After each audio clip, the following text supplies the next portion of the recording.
इस कहानी की शुरुआत में हमें उस वक्त का सीन दिखाया जाता है जब जेनेट क्वांटम रियल्स में फंसी हुई थी। उसने वहाँ जिंदा रहने के लिए एक घर बना लिया था। एक दिन जेनेट को एक चमकती हुई चीज गिरती दिखाई देती है, जिससे जेनेट डर जाती है और वो अपने वेपन लेकर आती है। वो देखती है कि वहाँ पर खतरनाक क्रिएचर आ गए हैं जो एक से दो हो जाते हैं और वो हमला करने लगते हैं, मगर जेनेट उनसे जीत नहीं पाती और एक क्रिएचर उसे मारने वाला था। लेकिन तभी कोई उस क्रिएचर को मार देता है, जो और कोई नहीं बल्कि किंग द कॉन्करर होता है, जो जेनेट से पूछता है कि कौन सी जगह है। फिर हम प्रेजेंट में सैन फ्रांसिस्को का सीन देखते हैं, जहां अब सभी को पता चल गया था कि स्कॉट एक एवेंजर है, जिससे स्कॉट भी खुश था और अब वो लोगों को बचाने की बजाय एक ऑथर बन गया था जो लोगों को अपने किस्से और कहानियां सुनाया करता था। यहाँ तक कि उसने एक बुक भी लिखी थी, वही होप, जिसे अपने डेट की कंपनी वापस मिल गई थी, जिससे वो दुनिया को बेहतर बनाने के काम में लगी हुई थी। स्कॉट और होप दोनों साथ में खुश थे। एक दिन स्कॉट को जेल में बुलाया जाता है क्योंकि उसकी बेटी केसी को अरेस्ट कर लिया गया था, इसलिए होप उसकी जमानत करवाती है। केसी उन पुलिस वालों को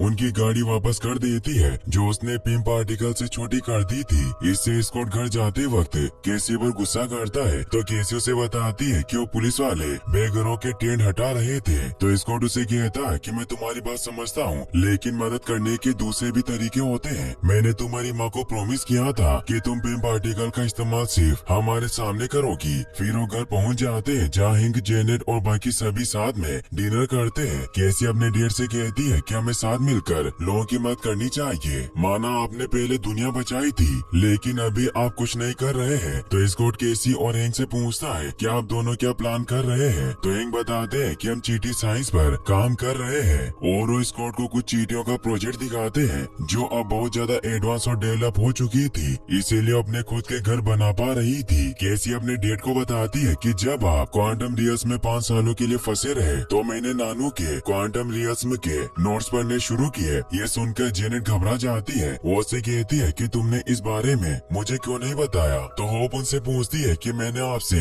इसके बारे में इतनी बार पूछा, लेकिन आप कभी क्वांटम रियल्स के बारे में बात ही नहीं करती। जेनेट उन्हें बताती है कि क्वांटम रियल्स में बहुत खतरनाक है, मैं 30 साल वहाँ फंसी रही। तो केसी उन्हें बताती है कि हम में से कोई भी वहाँ नहीं जाएगा, लेकिन मैंने एक ऐसा डिवाइस बनाया जो यहाँ से ही क्वांटम रियल्स के मैप को बना सकता है। और उस डिवाइस को ऑन करती है और बताती है कि एक बार इस डिवाइस ने हमें क्वांटम रियल्स का मैप दे दिया तो हम इससे क्वांटम रियल्स की स्टडी कर पाएंगे। केसी अपने डेट को बताती है कि जब आप क्वांटम रियल्स में फंसे थे, उस वक्त अगर मेरे पास ये डिवाइस रहता तो मैं आपको ढूंढ लेती।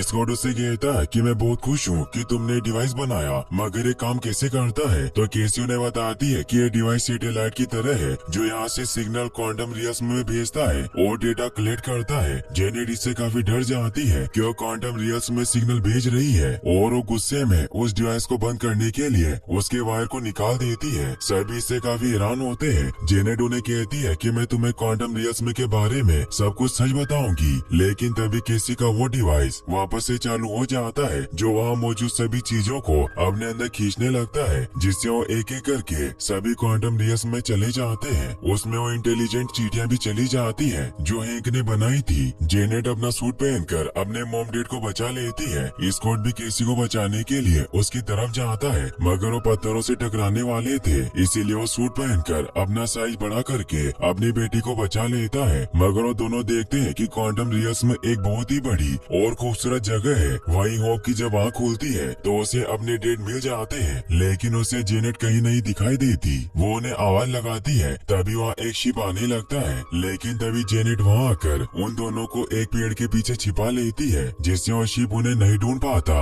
और आगे निकल जाता है। जेनेट उन दोनों से कहती है कि हमें स्कॉट और केसी को ढूंढकर जल्दी यहाँ से निकलना होगा। वहीं स्कॉट होप से कांटेक्ट करने की कोशिश करता है, मगर उसका कोई कांटेक्ट नहीं हो पाता। तभी केसी देखती है कि सूरज उनकी तरफ बढ़ रहा है, जो कि असल में एक क्रिएचर होता है। स्कॉट केसी को बचाने के लिए अपना साइज बड़ा करके उस क्रिएचर से लड़ने की कोशिश करता है और उसे पकड़कर दूर फेंक देता है, मगर तभी वहाँ जमीन से एक बहुत बड़ा क्रिएचर निकलता है, जिससे बचकर वहाँ से भागने लगते हैं। लेकिन तभी क्वांटम रियल्स का एक प्राणी जोलम अपने साथियों के साथ वहाँ आकर अपने बड़े क्रिएचर को मार देता है। स्कॉट और केसी इससे बहुत हैरान होते हैं कि यहाँ क्वांटम रियल्स में भी लोग रहते हैं। जोलम और उसके साथी फ्रीडम फाइटर ग्रुप के मेंबर होते हैं, इसीलिए उन्हें पकड़कर अपने साथियों के पास ले जाते हैं। वहीं होप और हैंक जेनेट से सवाल पूछते हैं कि वो शिप किसका था और वो हमें क्यों ढूंढ रहा था। आपने तो कहा था कि इस दुनिया में कुछ नहीं है। जेनेट उनके सवालों के जवाब नहीं देती और कहती है कि तुम्हें अभी चुप रहना होगा, मैं तुम्हें सब समझा दूंगी, मगर अभी हमें स्कॉट और केसी को ढूंढना होगा। फिर आगे बढ़ने लगते हैं। हैंक क्वांटम रियल्स में की ये दुनिया देखकर हैरान होते हैं। वो जेनेट से कहते हैं कि मैंने सालों तक इसकी रिसर्च की, लेकिन मुझे नहीं पता था कि यहाँ इतना सब कुछ है। जेनेट उन्हें बताती है कि तुम क्वांटम रियल्स में की गहराइयों तक नहीं पहुँच सके थे क्योंकि तुमने क्वांटम स्काई और सब एटॉमिक लेवल को पार नहीं किया। ये दुनिया बहुत बड़ी है, ये जगह टाइम और स्पेस दोनों के परे है, इसीलिए छुपा हुआ यूनिवर्स है हमारी धरती के नीचे। तभी जेनेट को वहाँ पर कुछ फ्लाइंग क्रिएचर दिखाई देते हैं, इसीलिए वहाँ के एक ग्रुप के सामने आ जाते हैं, जो उन्हें देखकर उनके ऊपर हमला करने के लिए तैयार हो जाते हैं। उनका लीडर जेनेट पर हमला करता है, लेकिन जेनेट उसका हाथ काट देती है, मगर उसका हाथ वापस से रीजनरेट हो जाता है और वो दोनों बहुत खुश होते हैं क्योंकि वो एक दूसरे को जानते थे और ये उन दोनों का हाई हेलो करने का तरीका था। अब वो लीडर उन्हें एक फ्लाइंग क्रिएचर और उन्हें कुछ कपड़े देता है ताकि इन कपड़ों में वो तीनों यहाँ के आम लोगों की तरह लगे।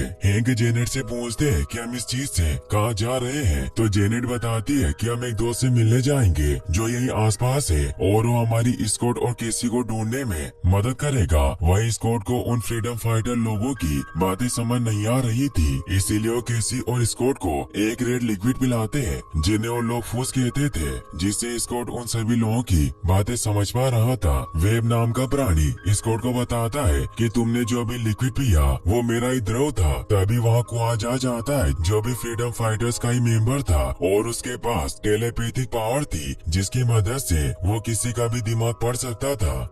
जोलम और वेब को लगता है कि वो जासूस है, लेकिन तभी वहाँ केसी आ जाती है जो उन्हें कहती है कि हम जासूस नहीं है, ये मेरे डैड है। स्कॉट उसे बताता है कि हम अर्थ पर मौजूद एक शहर सैन फ्रांसिस्को से आए हैं, लेकिन उन्हें कुछ समझ नहीं आता क्योंकि वो पृथ्वी के बारे में कुछ नहीं जानते थे। मगर कुआज को अपने पावर से पता चलता है कि वो सच बोल रहे हैं, लेकिन तभी वहाँ पर उन फ्रीडम फाइटर की लीडर जेंटोर आ जाती है जो उन्हें कहती है कि तुम भी ऊपर की दुनिया के हो जहाँ का हमारा दुश्मन किंग द कॉन्करर है, इसीलिए तुम भी उसके शिकार हो और वो तुम्हें ढूंढने के लिए हमारी दुनिया को खा कर देगा। तो केसी उससे पूछती है कि यहाँ क्या हुआ था। जेंटोरा बताती है कि उस जालिम कॉन्करर ने हमारे घर जला दिए, उसने अपनी पूरी सल्तनत हमारे लोगों की लाशों पर बनाई है, इसीलिए मैंने अपने लोगों को लड़ने लायक बनाया, लेकिन उसकी सेना के सामने हम काफी नहीं थे, इसीलिए हम हार गए। तो केसी उन्हें कहती है कि हम आपकी मदद कर सकते हैं, लेकिन स्कॉट केसी से कहता है कि हम अभी इनकी मदद नहीं कर सकते,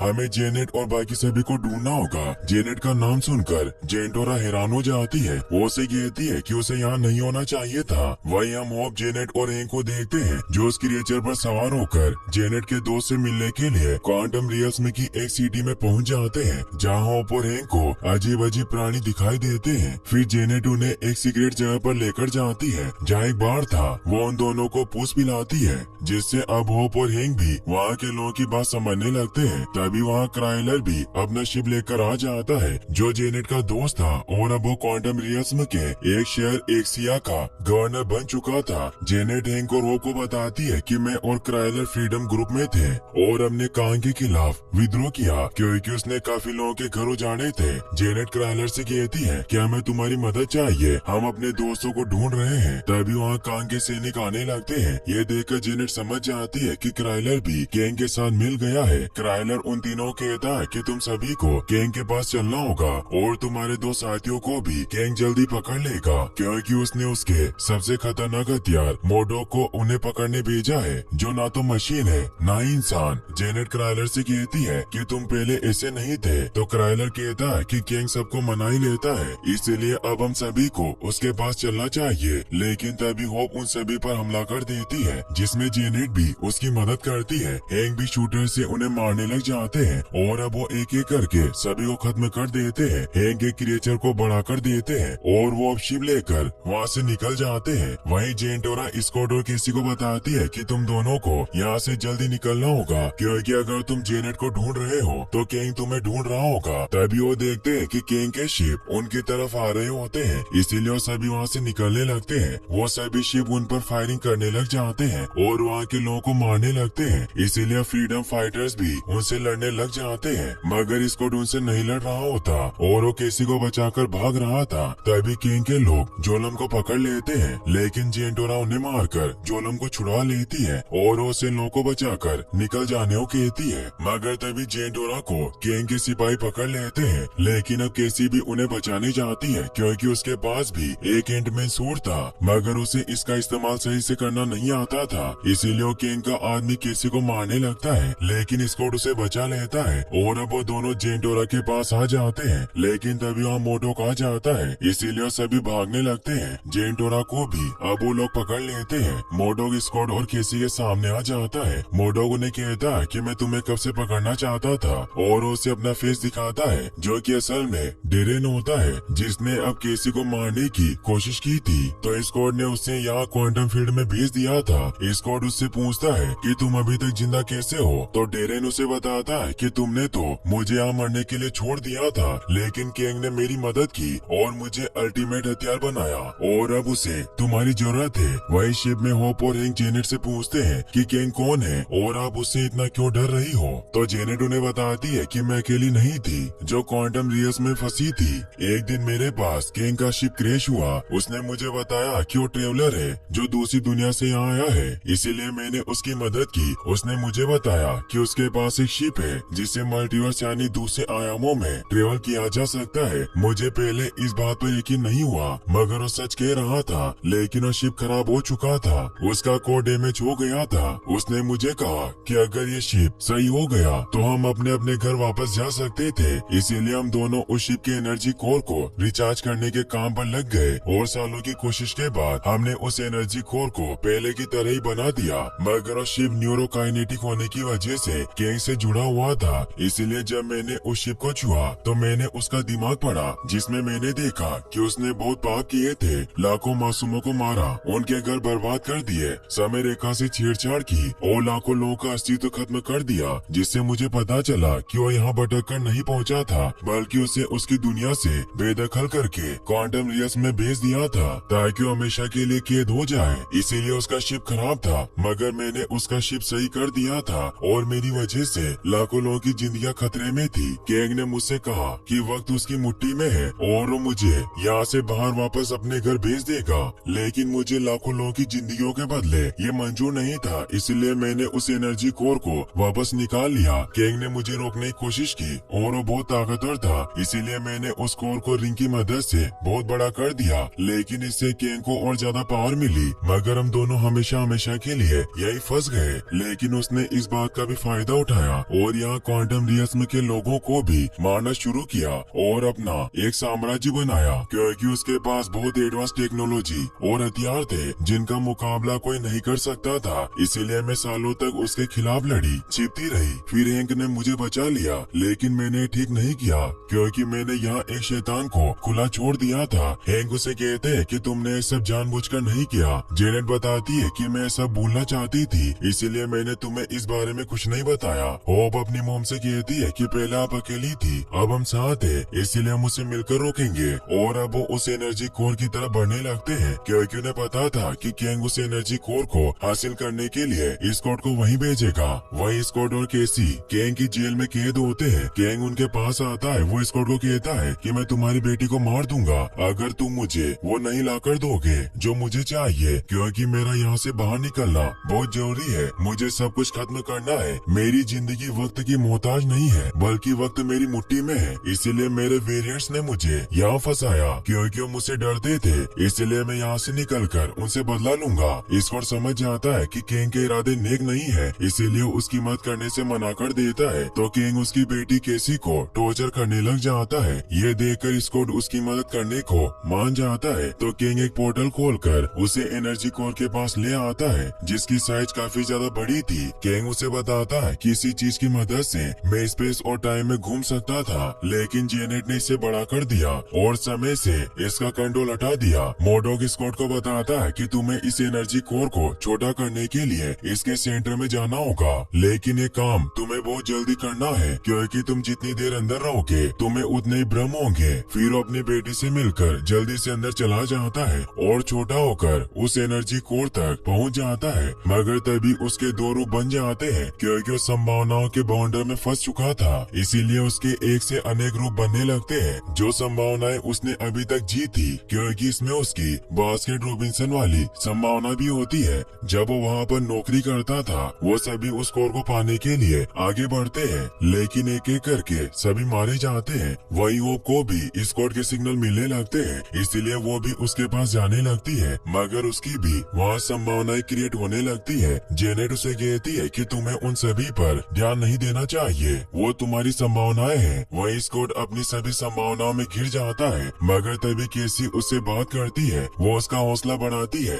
कि आपको मेरे लिए वापस आना होगा, इसीलिए अब उसकी सभी संभावनाएं भी स्कॉट को ऊपर जाने में मदद करती है। मोडो को कुछ समझ नहीं आता कि ये सब कैसे हो रहा है, तो स्कॉट उसे कहता है कि हम सभी केसी से प्यार करते हैं, और अब स्कॉट ऊपर पहुंच जाता है और वो उस कोर पर रेड रिंग से शूट करता है ताकि वो कोर छोटा हो जाए, लेकिन ऐसा नहीं होता और वो सभी नीचे गिरने लगते हैं। लेकिन तभी होप आकर उसे बचा लेती है और अब उनकी संभावनाएं भी खत्म हो जाती है और वो दोनों बहुत सारी रिंग्स की मदद से उस एनर्जी कोर को छोटा कर देते हैं। जेनेट भी उसके पास आ जाती है। वो स्कॉट को कहती है कि हम किंग के हाथ ये कोर नहीं लगने दे सकते, मगर तभी किंग वहाँ पर आ जाता है जो स्कॉट से वो एनर्जी कोर मांगता है। तो स्कॉट उसे कहता है कि हमारी डील हुई थी, तुम मुझे मेरी बेटी लौटाओगे, इसीलिए जब तक तुम मुझे मेरी बेटी नहीं दोगे मैं तुम्हें कोर नहीं दूंगा। मगर किंग अपनी पावर से वो कोर ले लेता है। होप और स्कॉट उस पर हमला करने की कोशिश करते हैं, लेकिन वो उन दोनों को दूर गिराकर बेहोश कर देता है। वही हैंक शिप पर होते हैं जिन पर मोडोक अटैक कर देता है, जिससे उनकी शिप क्रैश हो जाती है। जेनेट हैंक के पास जाने लगती है, लेकिन किंग उसे पकड़कर अपने साथ अपने शहर एक्सिया में ले आता है। किंग उसे पूछता है कि पिछली बार जब तुमने मेरे दिमाग में झांका था तो तुम्हें क्या दिखा।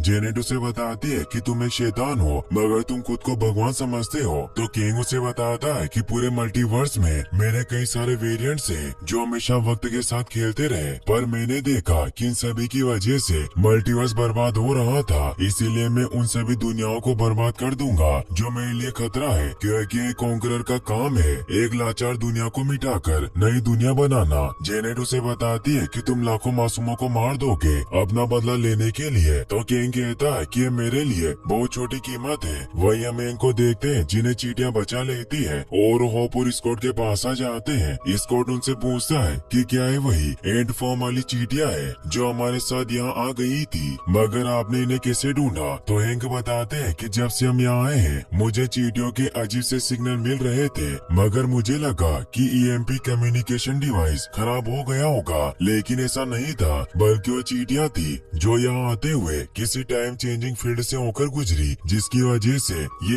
एक दिन में हजारों साल जीकर आई, जिससे इन्होंने अपने साइंस और नॉलेज को बहुत एडवांस कर लिया। इसीलिए इन्होंने खुद मुझे ढूंढ लिया और अब वो चींटियां उनका शिप भी रिपेयर करने लग जाती है। स्कॉट उन्हें कहता है कि हमें किसी भी हाल में किंग को हराना होगा, चाहे वो कितना ही ताकतवर हो। वही हम केसी को देखते हैं जो किंग के घाट पर हमला करके उनको मार देती है और जेंटोरा के पास आ जाती है जो एक सेल में कैद थी, इसीलिए उसे बचाने के लिए उस सेल के गेट को खोलने की कोशिश करने लग जाती है, मगर तभी वहाँ गार्ड आ जाते हैं। लेकिन केसी अपने सूट की मदद से उन्हें आसानी से मार देती है और गलती से वो सेल का गेट भी खुल जाता है, जिससे जेंटोरा आजाद हो जाती है। केसी उसे कहती है कि मेरी वजह से किंग को तुम्हारे ठिकाने का पता चला, इसीलिए मैं भी तुम्हारी मदद करना चाहती हूँ। तो जेंटोरा उसे कहती है कि मुझे मेरे साथियों तक मैसेज पहुँचाना होगा कि हम सभी साथ मिलकर किंग को हरा सकते हैं और हम मिलकर यहाँ बंद मेरे लोगों को आजाद करेंगे, जिससे हम अंदर से ही किंग के लोगों पर हमला कर देंगे।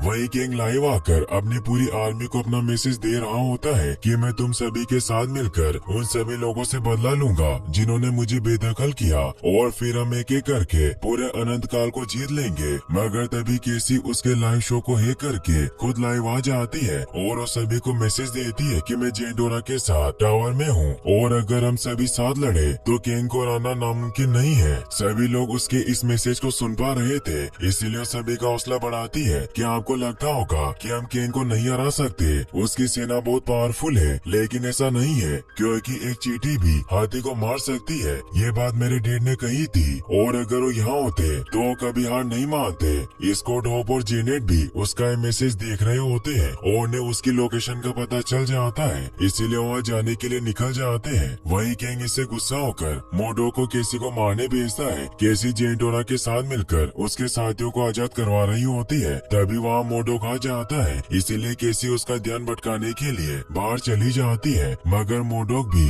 उसका पीछा करने लग जाता है। वहीं अब किंग भी उस एनर्जी कोर की मदद से अपनी टाइम ट्रेवल शिप को एक्टिवेट करने लग जाता है ताकि वहाँ से निकल सके, लेकिन तभी एंटमैन अपने बहुत बड़े अवतार में वहाँ पर आ जाता है और सब कुछ बर्बाद करने लगता है। लेकिन किंग अपने बहुत सारे शिप से उन पर हमला करवाने लग जाता है। होप उन्हें रोकने की कोशिश करती है, लेकिन वो बहुत सारे थे, इसीलिए वो दोनों उन्हें रोक नहीं पा रहे थे।